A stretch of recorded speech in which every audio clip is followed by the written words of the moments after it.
Amém, queridos, graças a Deus. Vamos para o nosso momento de palavra, tá bom? E a gente vai para Romanos 7:7. Nós vamos iniciar hoje, tá, o estudo nesse versículo. Queridos, é mais ou menos assim. Eu sei que daria para a gente estudar todo o livro em pouco tempo. Eu vejo os pastores fazendo isso. Nicodemos fez isso, Hernando Dias Lopes fez isso, e tantos outros pastores fizeram isso, assim, cada capítulo, uma, duas ministrações, tá? É possível, mas como já tem tanta gente que fez isso, eu não vou repetir o que eles estão fazendo, né? Então eu vou tentar aprofundar um pouco mais, tá? E tentar tirar daqui o máximo que a gente puder. O que a gente puder extrair desse texto, a gente vai extrair, tá? Esse é o desejo do meu coração. Por isso que a gente vai com cautela, tá? Explorando o texto, tentando ver o que ele está dizendo, tentando ver a correspondência disso com outras partes da Bíblia, porque a intenção realmente é explorar o máximo daquilo que vem sendo dito. Até porque, como eu já disse a vocês 1 milhão de vezes, para mim essa é a carta mais importante. Todos os livros da Bíblia são importantes, mas esse aqui, queridos, porque ele traz, irmãos, aquilo que há de mais importante na vida cristã, que é todo o conceito todo a respeito de salvação, o que é salvação, como é que a gente é salvo, o que as pessoas podem fazer para ser salvo, o que as pessoas fazem e pensam que traz salvação e não traz salvação.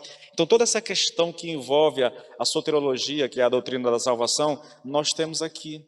Paulo vai tratando isso aqui, e eu vou citar isso mais para frente, né? Paulo usa um método que é muito interessante, chamado de diatribe. É uma figura literária chamada diatribe. Ele está escrevendo a carta, e aí ele imagina que essa carta sendo lida na igreja, e de repente algum judeu ali, ouvindo aquilo que está ouvindo, ele levanta e começa a questionar Paulo. Toda a carta é feita dessa forma, entendeu? Aí antes de que a pessoa, antes que a carta chegue a Roma, no caso, né? Antes que a carta, ele vai imaginando e vai trazendo os questionamentos que poderiam ser levantados e já dando uma resposta. Então, a ideia realmente é sanar toda e qualquer dúvida a respeito de salvação. Por isso que eu julgo ela uma carta tão importante. E aí eu quero convidar vocês para lermos aqui Romanos capítulo 7, versículo 7. Que diremos, pois? É a lei pecado? De modo nenhum. Mas eu não conheci o pecado, senão pela lei, porque eu não conheceria a concupiscência se a lei não dissesse, não cobiçarás. Vamos orar ao Senhor mais uma vez? Senhor, meu Deus e meu Pai, nos apresentamos a Ti mais uma vez, Pai, em oração.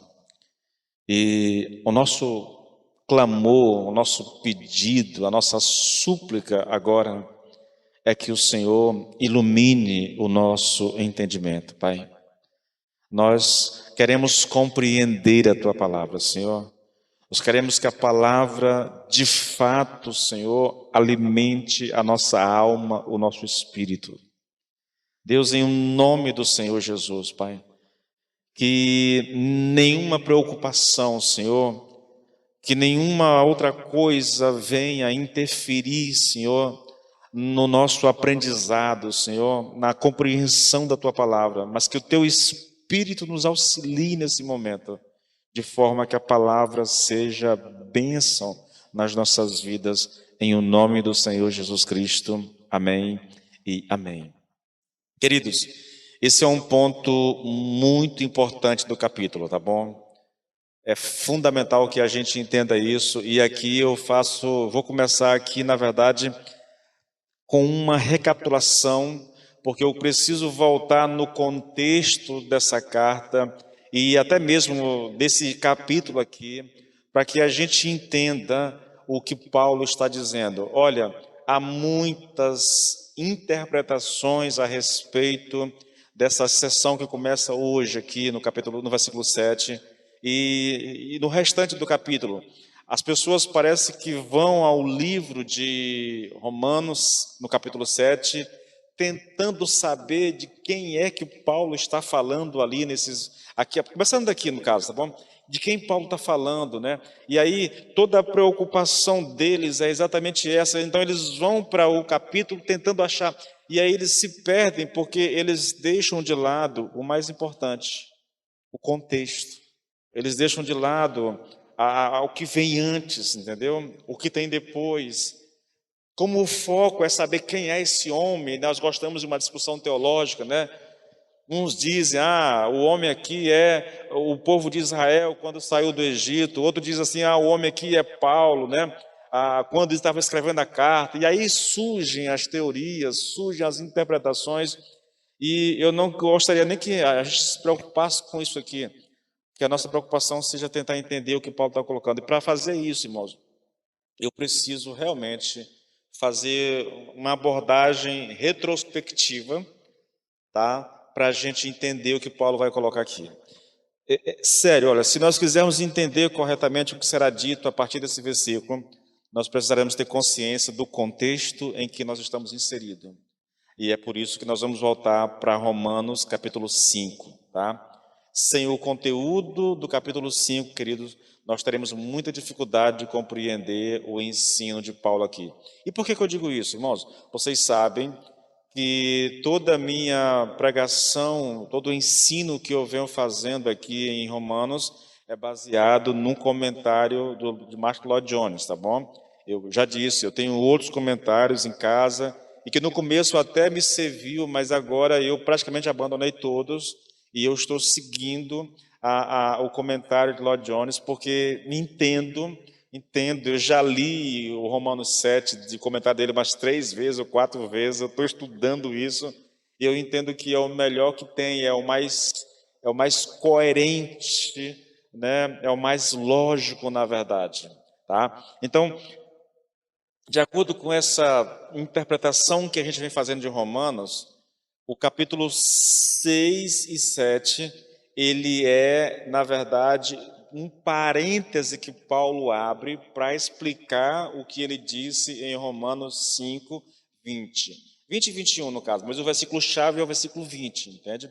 Então, se eu quero entender o capítulo 6 e o capítulo 7, eu preciso voltar no finalzinho do capítulo 5 e ver o que Paulo disse e tentar entender o que ele disse, porque, como eu vou repetir, o capítulo 6 e o 7 é um parêntese que Paulo abre para explicar o que ele disse no versículo 20.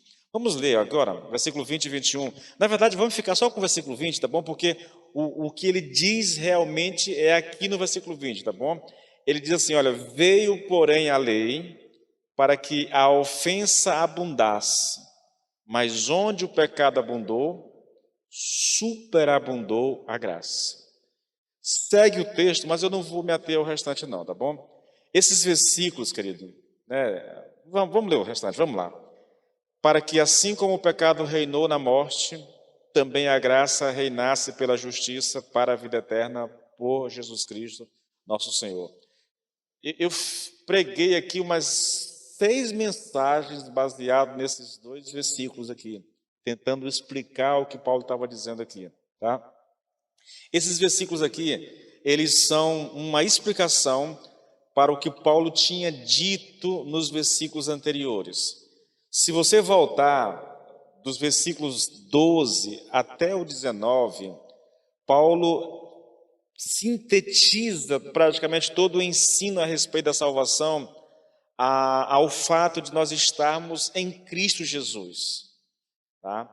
Ele vai dizer lá, olha, se nós estamos em Cristo, nós somos salvos. Mas se nós estamos em Adão, nós estamos perdidos, nós estamos sem salvação. Esse foi o ensino dessa sessão que vai do versículo 12 até o 19. Quando Paulo ensina, ele ensina a salvação por essa perspectiva de nós estarmos em Cristo ou estarmos em Adão.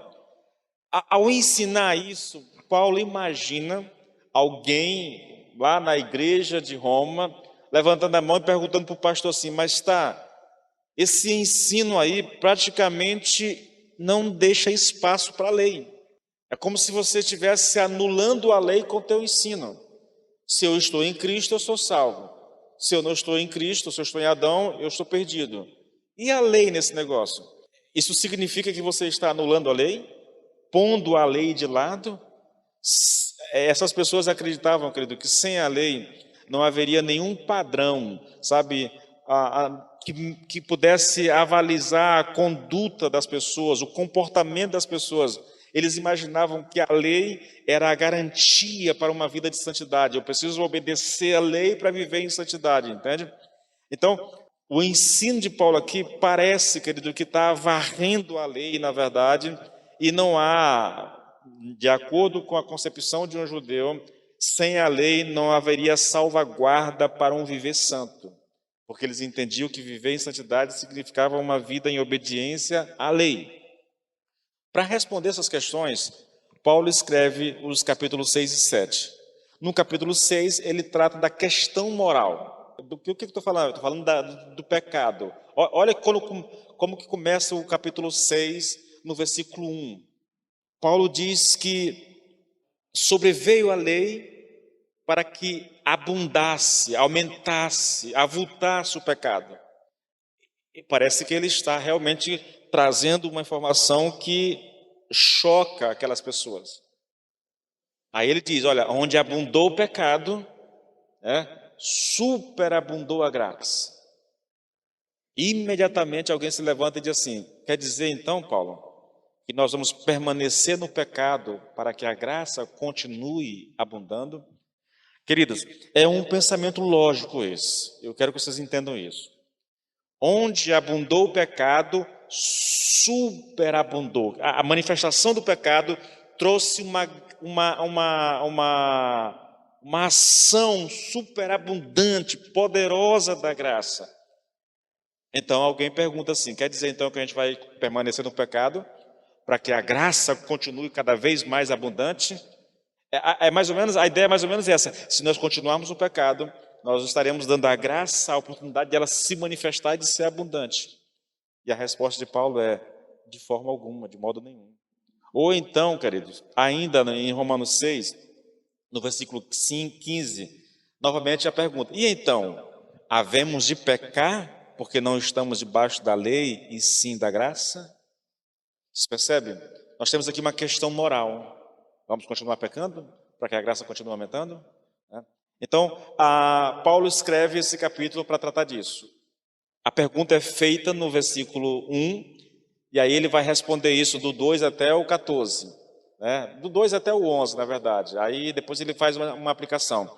Depois levanta-se novamente uma pergunta no versículo 15 e ele passa o restante do capítulo respondendo essa pergunta. Quando a gente chega no 7, ele trata da outra questão, que é o papel da lei, a função da lei. É disso que trata o capítulo 7 que nós estamos estudando, irmãos. E por que Paulo achou necessário escrever um capítulo inteiro só para tratar do papel e da função da lei? Paulo já tinha dito algumas coisas, querido, que chocava as pessoas, principalmente um judeu.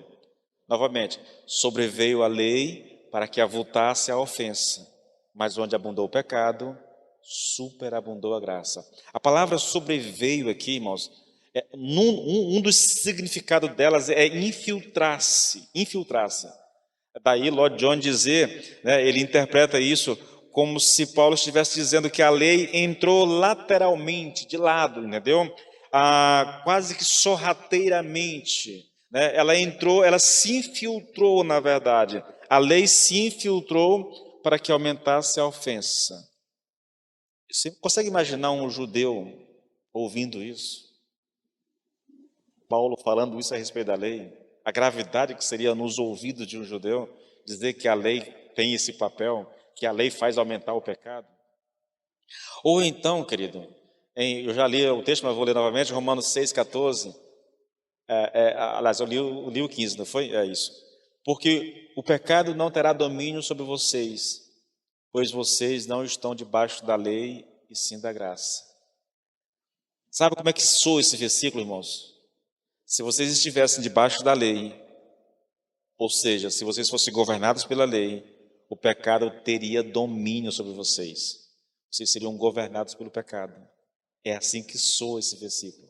Agora imagine você um judeu que aprendeu a amar a lei desde criança, ouvindo dizer, né, alguém chegar e fazer um comentário desse.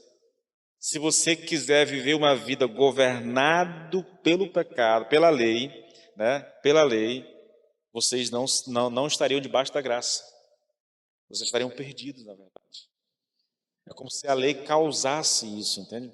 Esses textos, querido, eles apontam para o fato de que Paulo se alegra, né, no fato de que o cristão ele não está debaixo da lei. Entretanto, irmãos, né, ele percebe que havia pessoas que iriam interpretar mal essas duas afirmações, né, como se elas significassem que o evangelho ele dispensa totalmente a lei e a torna sem valor e sem razão de ser.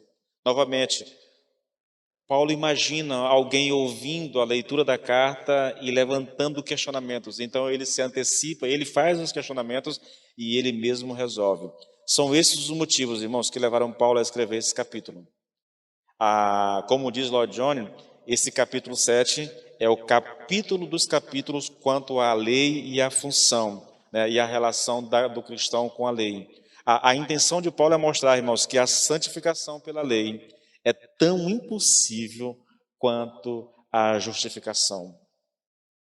Vocês sabem que os primeiros 3 capítulos, na verdade, iniciais, é Paulo dizendo que não há meio do homem ser salvo por meio da obediência à lei.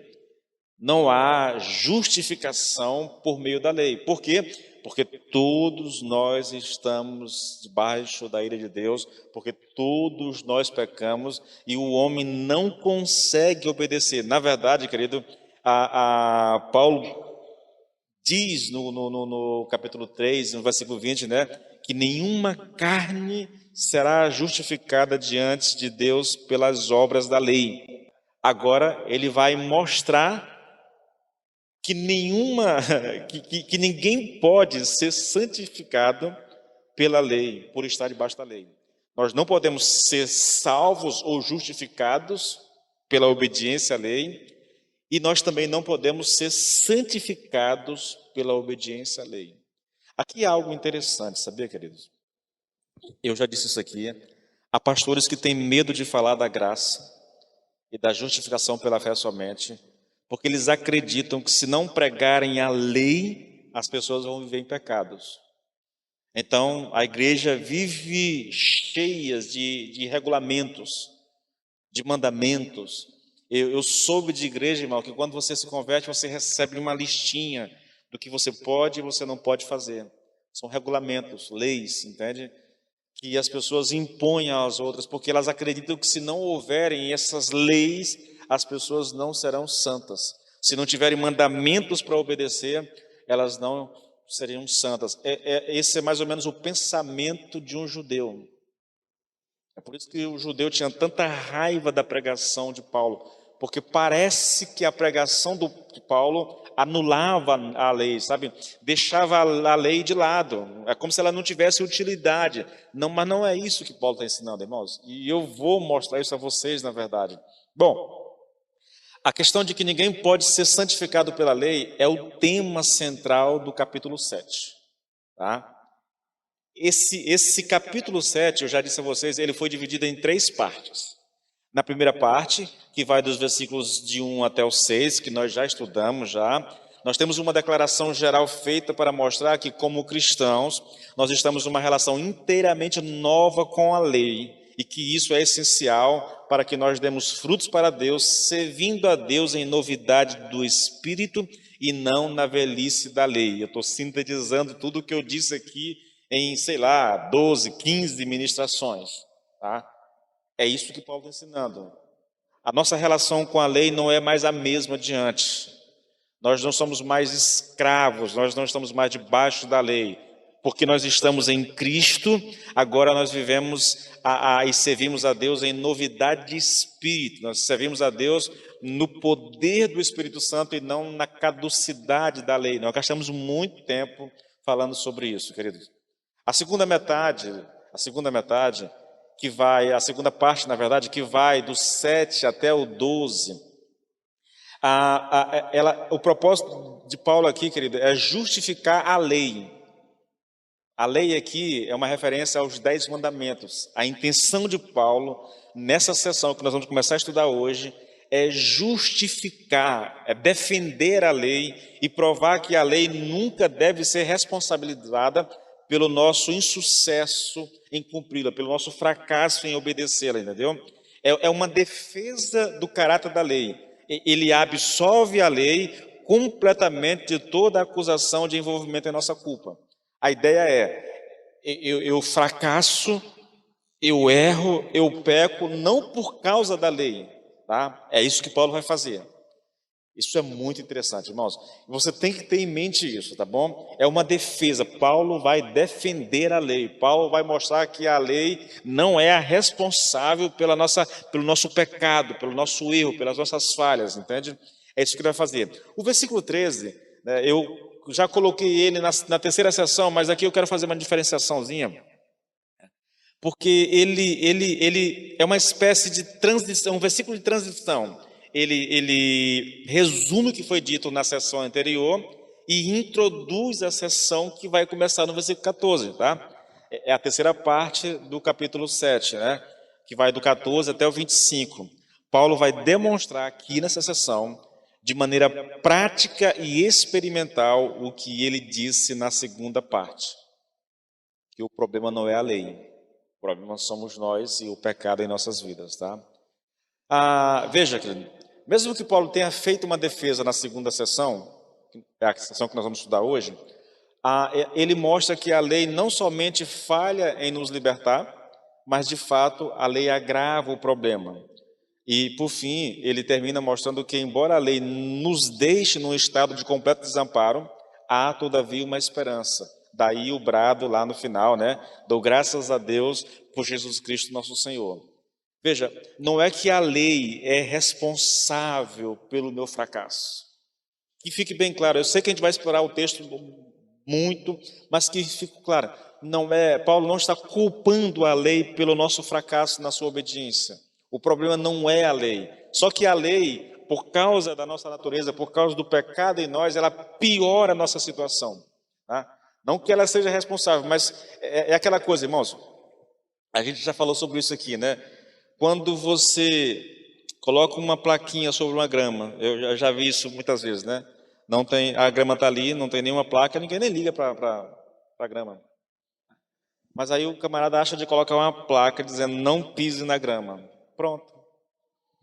Ele atiçou tudo que não presta no ser humano, entendeu? É nesse sentido que a lei ela atua. Mas o problema não é ela. Não é errado você dizer não pise na grama.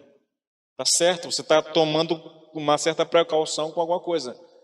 O problema é que quando o ser humano em pecado olha o mandamento, a proibição, ele se sente tentado a quebrar aquilo, a quebrar o mandamento. Bom, irmãos, isso aqui é só uma introdução. Agora eu quero convidar você de volta para o texto, tá? Que diremos, pois? É a lei pecado? De modo nenhum. Mas eu não teria conhecido o pecado, senão por intermédio da lei. Pois não teria eu conhecido a cobiça, se a lei não dissera, não cobiçarás. Olha, a gente precisa entender que Paulo está usando, e ele usa isso frequentemente, queridos, nessa carta, essa figura literária chamada diatribe.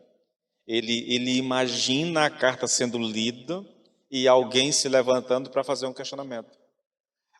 Parece ser exatamente o que ocorre aqui no começo desse versículo, irmãos.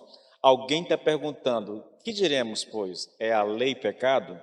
Depois de tudo que Paulo falou a respeito da lei, aí alguém diz assim, Paulo, você está dizendo que a lei é pecado? Olha só, irmãos, veja só. Vamos lembrar o que Paulo disse nos versículos anteriores, no 5 e no 6.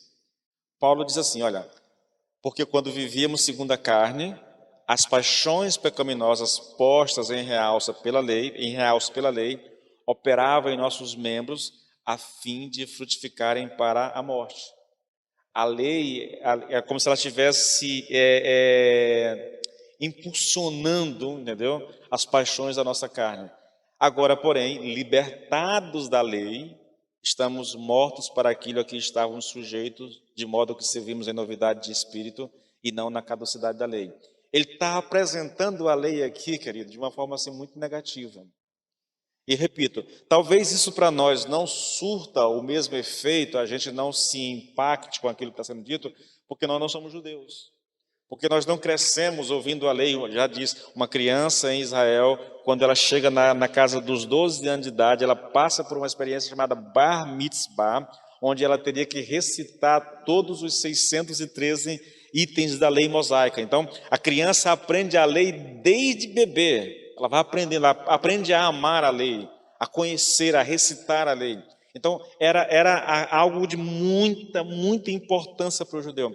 E aí Paulo chega a dizer aqui que a lei, é como se a lei estivesse inflamando o pecado em nós, entendeu? É como se a lei estivesse nos aprisionando, e agora que nós somos libertos delas, então agora a gente pode viver em novidade de espírito. Eu fui liberto da lei. Mas espera aí, para um judeu, como é que eu posso ser liberto da lei? A lei é a razão de viver do judeu. Não é possível ser salvo para um judeu, não é possível viver em santidade para um judeu se não for em obediência para a lei. Mas Paulo está dizendo que não, a lei aqui ela está inflamando as minhas paixões pecaminosas, me levando ao pecado, que a lei era uma espécie de prisão que me mantinha cativo, e agora que eu fui liberto dessa prisão da lei, agora eu estou livre para viver para Deus. Cria uma imagem negativa, querido, em relação à lei. Depois de dizer essas palavras aqui, Paulo imagina alguém dizendo, escute isso aqui, irmãos, eu vou até ler para ficar interessante. Só uma conclusão se pode tirar do que você vem dizendo, e é que a lei dada por intermédio de Moisés, os 10 mandamentos, é uma coisa má, é algo ruim. E essa não é a primeira vez que você fala mal da lei. Lembra quando você disse que a lei se infiltrou para que a ofensa aumentasse? Ou ainda quando você disse que nós não estamos debaixo da lei, mas debaixo da graça? É alguém questionando, é Paulo imaginando, as pessoas vão questionar o que eu estou dizendo.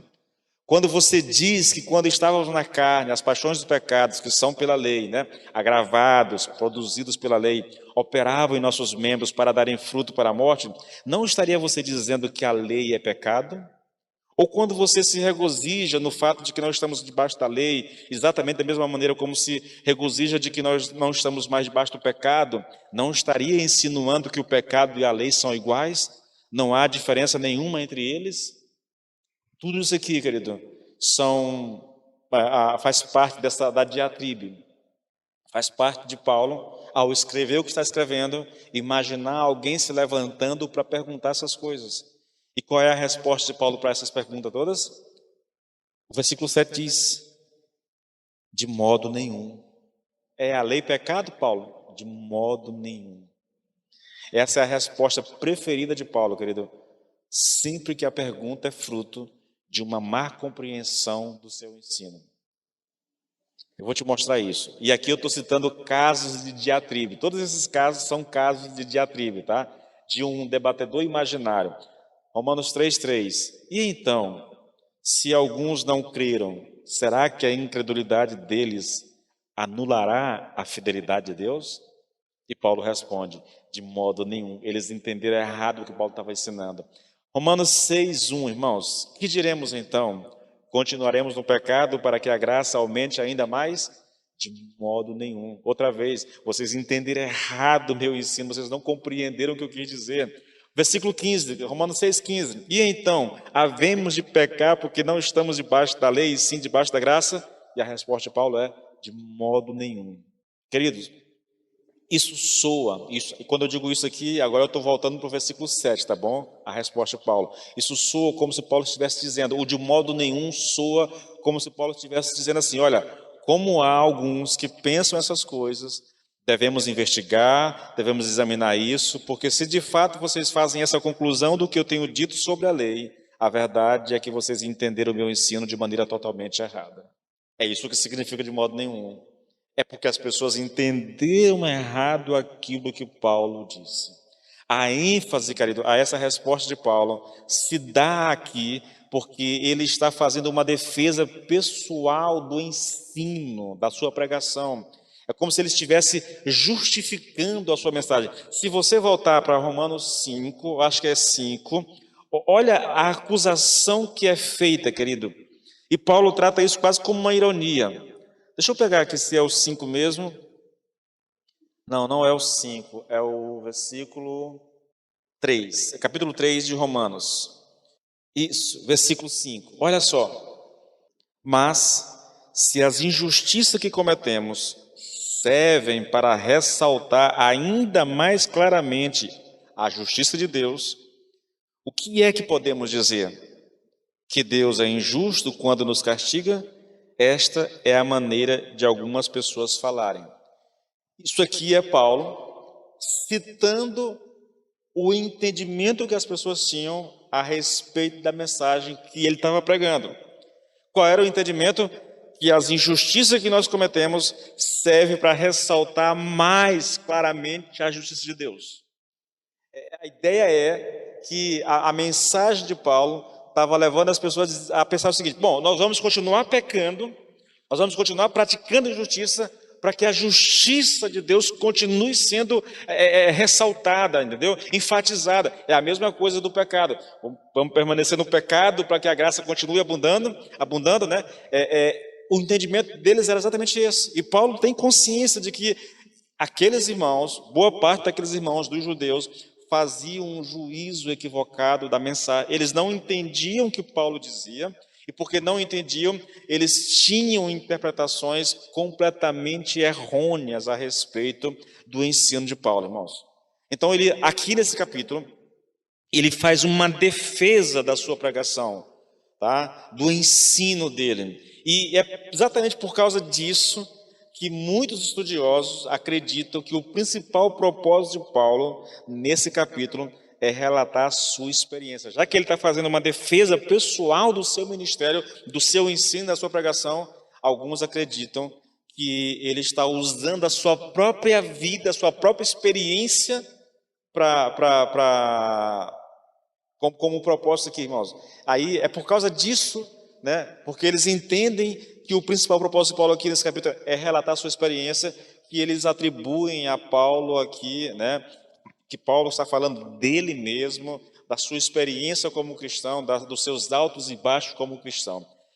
Aí, novamente, o pessoal da linha reformada, homens de Deus, homens respeitadíssimos, querido, ensinam que Paulo está falando dele mesmo, aqui nesse capítulo 7, principalmente dos versículos 14 até o final, que ele está relatando a sua experiência, e é a experiência de Paulo enquanto escreve a carta. Só que eu tenho dificuldade com isso, irmãos, por mais que eu respeite, entendeu? Se você me perguntasse assim, pastor, de que linha teológica o senhor mais se ajusta, mais se identifica, eu vou dizer com a reformada, com a linha reformada.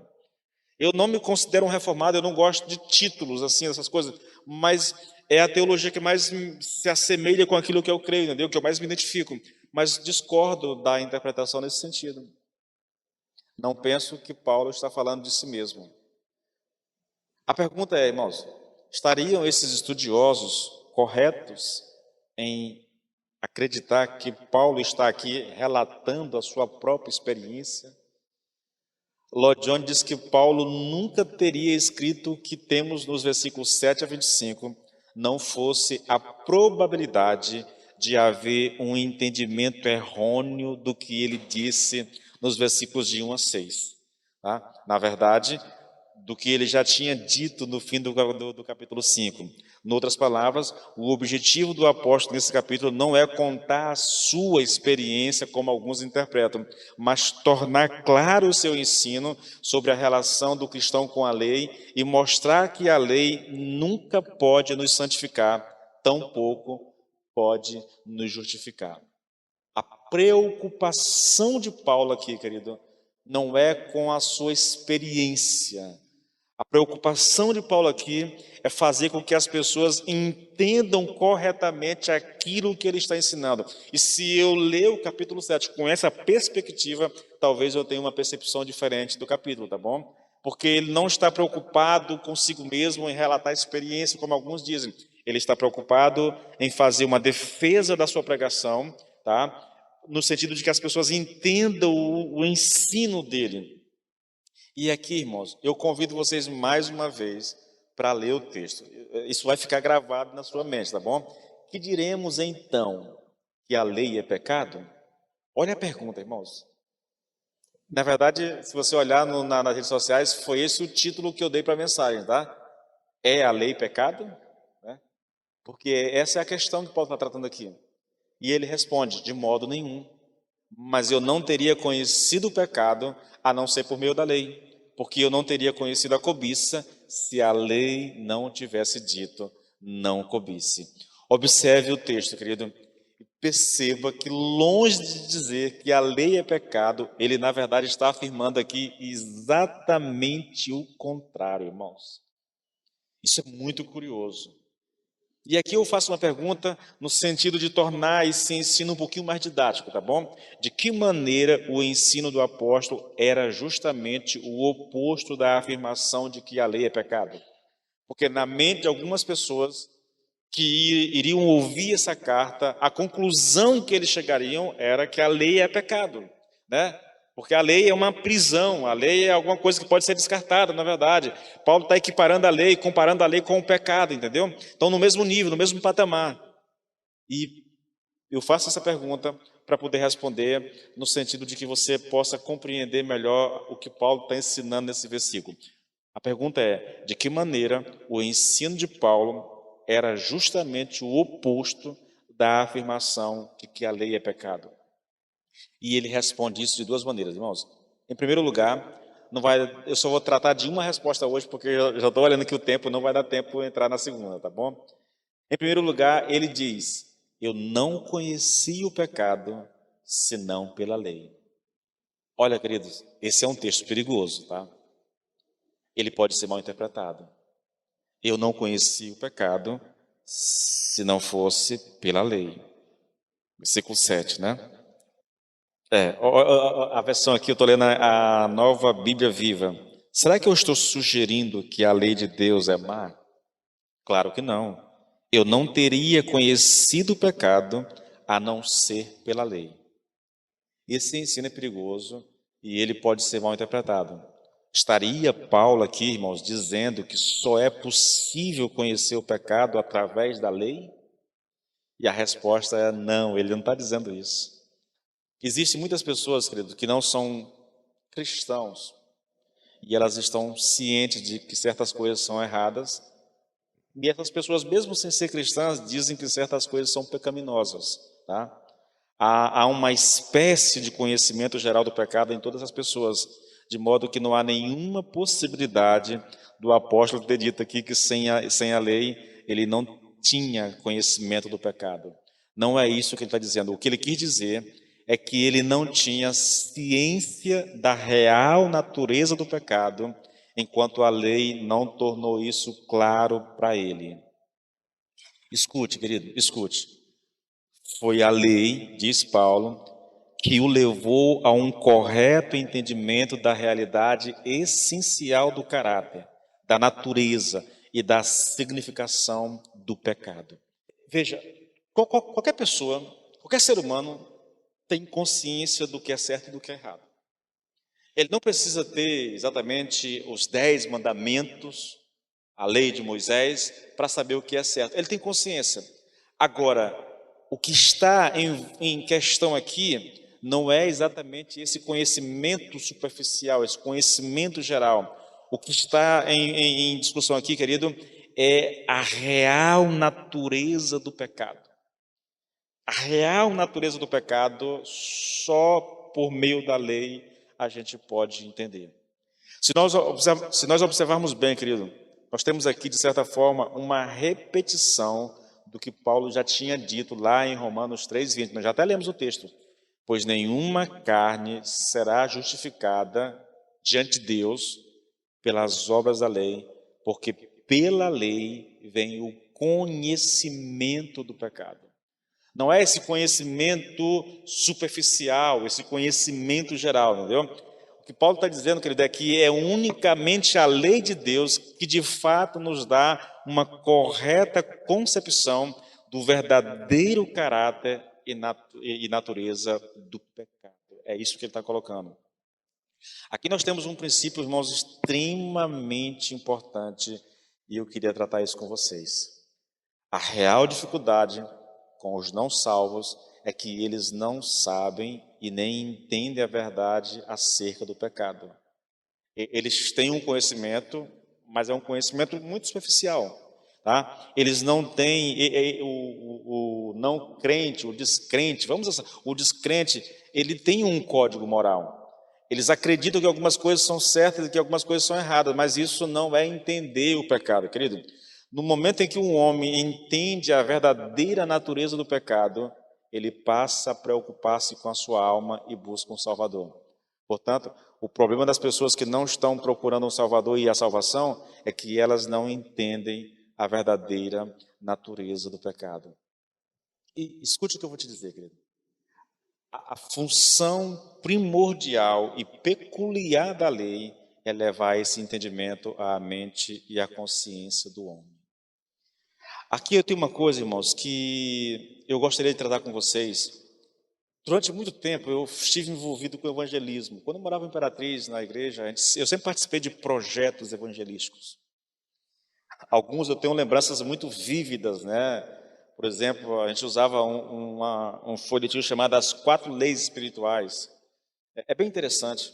Fizemos um treinamento durante a tarde, passamos um filme lá na rua durante a noite, e aí a gente pegava o nome das pessoas que assistiram o filme.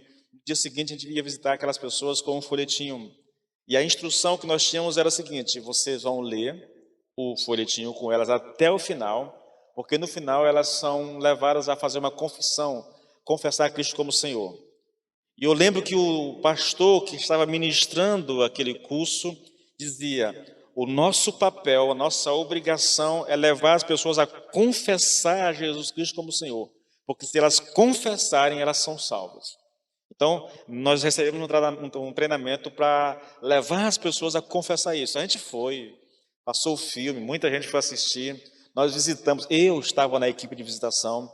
Algumas pessoas confessavam a Jesus realmente ali, baseado no folhetinho, todo um passo a passo muito bem elaborado. Lembro demais, né? Está aqui um trono, aqui no trono está um eu, do lado está a cruz, né? Deus significa que quem está governando a sua vida é você mesmo e não Cristo. Aí a gente, no final a pessoa leva a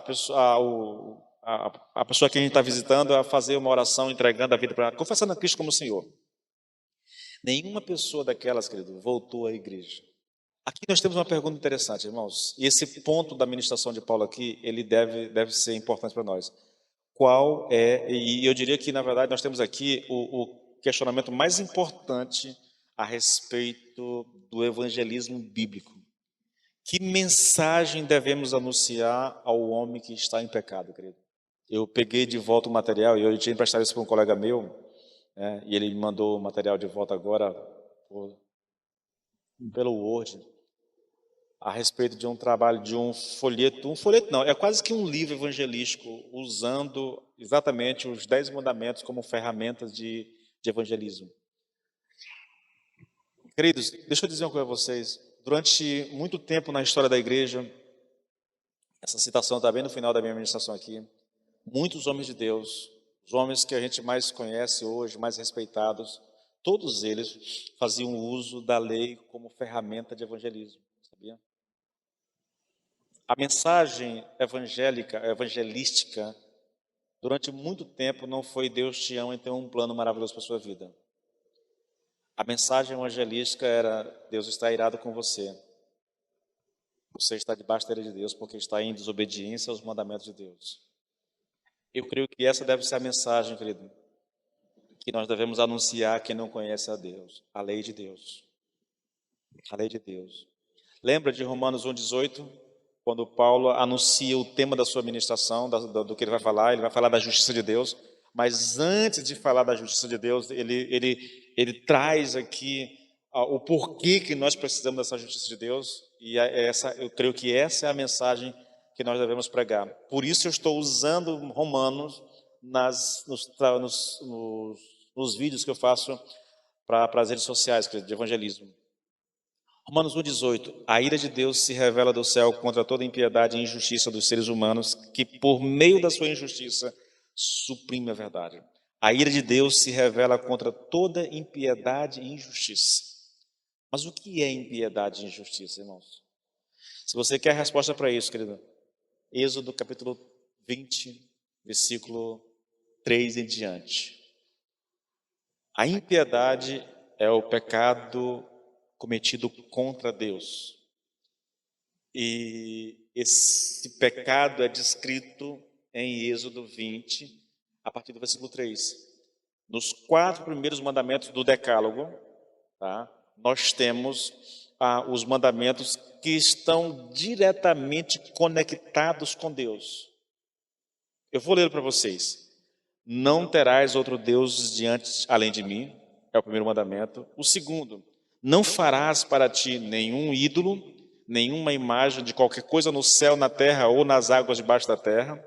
Não te prostrarás diante dela, nem lhes prestarás culto, porque eu sou o Senhor teu Deus, sou Deus zeloso, que castiga os filhos pelos pecados de seus pais até a 3ª e 4ª geração daqueles que me desprezam, mas trato com bondade até 1000 gerações aos que me amam e guardam os meus mandamentos. E o terceiro mandamento é: não tomarás em vão o nome do Senhor teu Deus, pois o Senhor teu Deus não deixará impune quem tomar o seu nome em vão. Então nós temos amar a Deus, né? Não terás outro Deus diante de mim. Nós temos não farás para ti imagem de nada do que há no céu, na terra ou debaixo da terra. Nós temos aqui, esse aqui na verdade é o terceiro, né? Não tomarás o nome do Senhor teu Deus em vão. E o quarto é: lembra-te do dia de sábado para o santificá-lo. Aqui há uma certa discussão, e entra os adventistas aqui nessa questão toda. Por que vocês não guardam, se o texto está dizendo que é para guardar o sábado? Há muitos vídeos na internet, querido, e eu já falei sobre isso. Os cristãos modernos, né, isso faz muito tempo, na verdade, não é só uma coisa nossa, eles não guardam. Na verdade, o próprio texto, já no Novo Testamento, já aponta para isso. Os cristãos não guardam o sábado mais, os gentios não guardavam o sábado por causa da ressurreição de Jesus, que se dá no domingo, entendeu? No domingo de Ramos. Então, por causa disso, e tem outras justificativas que não cabem aqui na ministração, nós guardamos o domingo, tá? Aí, esses mandamentos dizem respeito a Deus. Não terás outro Deus diante de mim, não farás para ti imagem de nada do que há no céu, na terra ou debaixo da terra, não tomarás o nome do Senhor teu Deus em vão, e guardar um dia de descanso, entendeu? Agora, na sequência vem 6 mandamentos. Esses 6 mandamentos é o que Paulo chama de injustiça, tá? A ira de Deus se manifesta contra toda impiedade, esse pecado contra o Senhor, tá? Que Jesus Cristo vai resumir esses 4 mandamentos a um só, que é amar a Deus com todo o seu coração, com todo o teu ser, com toda a tua força, né? Ele vai resumir esses 4 mandamentos a esse aqui. E a injustiça tem a ver com o pecado contra o seu semelhante. Isso é injustiça. Honra teu pai e tua mãe, entendeu? Não matarás, não adulterarás, não furtarás, não darás falso testemunho contra o teu próximo, não cobiçarás a casa do teu próximo, não cobiçarás a mulher do teu próximo, nem os seus servos ou servas, nem... Não cobiçarás. E esses 6 mandamentos, o Senhor vai resumir também a um mandamento, que é: amarás o teu próximo como a ti mesmo. Ele resume esses 10 mandamentos aqui a 2 mandamentos: amar a Deus acima de todas as coisas e amar o seu próximo como a ti mesmo. Esse é o resumo que Paulo faz, que o Senhor Jesus Cristo faz da lei. Aqui nós temos a manifestação da lei de Deus contra a impiedade e contra a injustiça. Olha, homens como Lutero, como Calvino, Spurgeon, Whitefield e tantos outros, queridos, ao pregar o Evangelho, geralmente eles começavam a mensagem do Evangelho apresentando a lei. Eles sabiam, querido, que o homem não entenderia a salvação se ele não entendesse a natureza do pecado. Queridos, deixa eu tentar colocar isso para vocês. Às vezes eu penso que até nós não conseguimos, mesmo tendo o Espírito Santo, nós não conseguimos entender realmente. Irmãos, eu vou ter uma ministração aqui pela frente a respeito do pecado, que é uma coisa assim, meu Pai eterno. Sabe? É um negócio assim, quando ele vai falar da natureza do pecado, de como ele se manifesta, do poder do pecado na vida de uma pessoa, queridos, é algo assombroso, assombroso. E é por isso que eu acho que nós não temos consciência do pecado. Do que é o pecado? Poucos de nós nos damos conta disso. A gente mente e age naturalmente. Não acha que isso seja ofensivo. Ah, é só uma mentirinha boba, mentirinha branca, como as pessoas dizem, né? A gente faz coisas, querido, que nós não temos consciência da gravidade, não entendemos a natureza do pecado. A verdade é essa. E Paulo está dizendo exatamente isso. Olha, eu não estou dizendo que a lei é pecado. Na verdade, se não fosse pela lei, eu não teria consciência da real natureza do pecado. E ele vai citar aqui exatamente isso, vai ficar para a próxima semana. Ele vai citar o pecado da cobiça. É muito interessante que dos 10 mandamentos, Paulo escolha exatamente o pecado da cobiça. É muito curioso, querido. É muito curioso, mas isso vai ficar para a semana que vem, tá bom? Então, ter essa consciência. Foi o que a lei fez com Paulo, foi isso. E, na verdade, a lei fez isso com Paulo depois que ele foi salvo, depois que ele conheceu a Cristo, entendeu? Porque antes de conhecer Cristo, para os judeus, eu disse isso aqui numa ministração dessa, eu não sei qual foi aí, que para os judeus, querido, o pecado só era pecado quando cometido mesmo, literalmente, né? Eu só sou um assassino se eu puxar uma arma e dar um tiro em alguém e matar. Aí eu sou um assassino. Mas se eu apenas odiar alguém no coração, bom, isso não tem tanto problema. O judeu não considerava isso pecado. Eles não entendiam o espírito da lei. Eles ficaram na literalidade da lei, entendeu? É algo assim estranho, irmãos. E ao mesmo tempo a gente compreende isso porque nós pensamos muitas vezes de maneira semelhante. Talvez a gente não queira admitir, mas nós pensamos. O nosso desafio, querido, aqui, nesse primeiro momento aqui, vai ser conhecer a fundo a natureza do pecado. Porque esse é o problema. O problema não é a lei. O problema é o pecado no ser humano. Pastor, mas eu sou crente. E eu pergunto para você, e daí? Quem aqui não comete pecado, irmãos? Talvez o seu pecado não seja tão escandaloso, tão como você imagina. Mas, repito, nós só pensamos assim porque nós não entendemos a natureza do pecado. Eu vou um pouquinho além no meu pensamento aqui, e eu espero que eu não esteja errando nisso. Às vezes é melhor, não, eu não vou dizer melhor não. Às vezes, querido, um pecado mais escandaloso tem mais potencial de gerar arrependimento no nosso coração do que os pecadinhos que a gente comete no dia a dia e não se dá conta. Sabe disso? Quantos pecados nós não cometemos essa semana já? Que começou há 2 dias atrás. Quantos pensamentos indevidos, quanto rancor alimentado no coração, quanta indisposição para amar a Deus, querido. Porque essa é a grande questão. Eu vou encerrar com isso aqui. Qual é o maior pecado que alguém pode cometer contra Deus? Ah, pastor, é matar. Ah, pastor, é isso, é aquilo. Pegue a Bíblia, irmãos. Qual é o maior mandamento? Amar a Deus com todo o seu coração, com todo o teu entendimento, com toda a tua força. Então, o maior pecado é não amar a Deus dessa forma.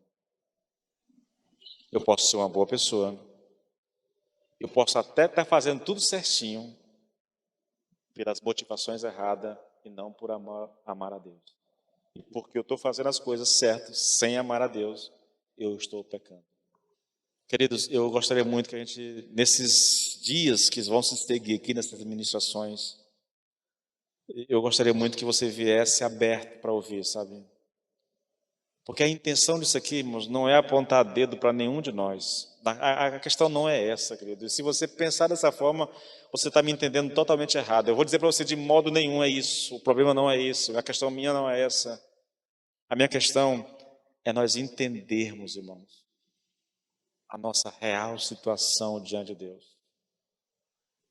É nós entendermos a gravidade do pecado na nossa vida. Por que a gente não experimenta mais de Deus? Por que a gente não tem revelação de Deus? Por que a gente não tem uma experiência com Deus? Por que a gente não tem testemunho para contar, querido? Às vezes porque nós estamos cometendo pequenos pecados que a gente julga insignificantes, mas que eles estão impedindo a nossa relação com o Senhor. Irmãos, Isaías 59, versículo 1 e 2. Os braços do Senhor, eu não sei se a ordem é essa, tá bom? Os braços do Senhor não estão encolhidos, de maneira que Ele não possa salvar. Os ouvidos do Senhor não estão tapados, de maneira que Ele não possa ouvir. Porém, as nossas iniquidades fazem separação entre nós e o nosso Deus. Os nossos pecados, diz lá o Isaías, esconde o rosto de Deus de nós, de maneira que Ele não pode nos ouvir. Somos crentes, querido, mas não é porque nós somos crentes que nós estamos livres de cometer pecado. E não é porque nós estamos debaixo da graça que o pecado não tem mais nenhum efeito. Tem, irmãos. O pecado não tira a salvação de nenhum crente. Quem disser isso está negando as Escrituras. Mas o pecado pode impedir as bênçãos de Deus sobre a nossa vida. O pecado pode atrair a disciplina de Deus sobre nossas vidas. Entende? E a nossa intenção não é essa. A nossa intenção é viver em comunhão intensa com o Senhor. É alegrar o coração do nosso Deus. E para isso nós precisamos viver uma vida santa, querido. Tá bom? Vamos orar ao Senhor.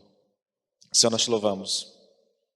Nos bendizemos e damos graça, porque nós temos a oportunidade de aprender, Senhor, de estudar a Tua Palavra, Senhor. E cada porção trazida, Senhor, meu Deus, Pai, ao nosso coração, tem sido uma bênção, Senhor, meu Deus. Eu espero que o Senhor continue falando conosco, que o Senhor continue ministrando aos nossos corações, Pai, para a glória do Teu nome, Senhor, e para a edificação das nossas vidas, em o nome do Senhor Jesus Cristo. Amém e amém.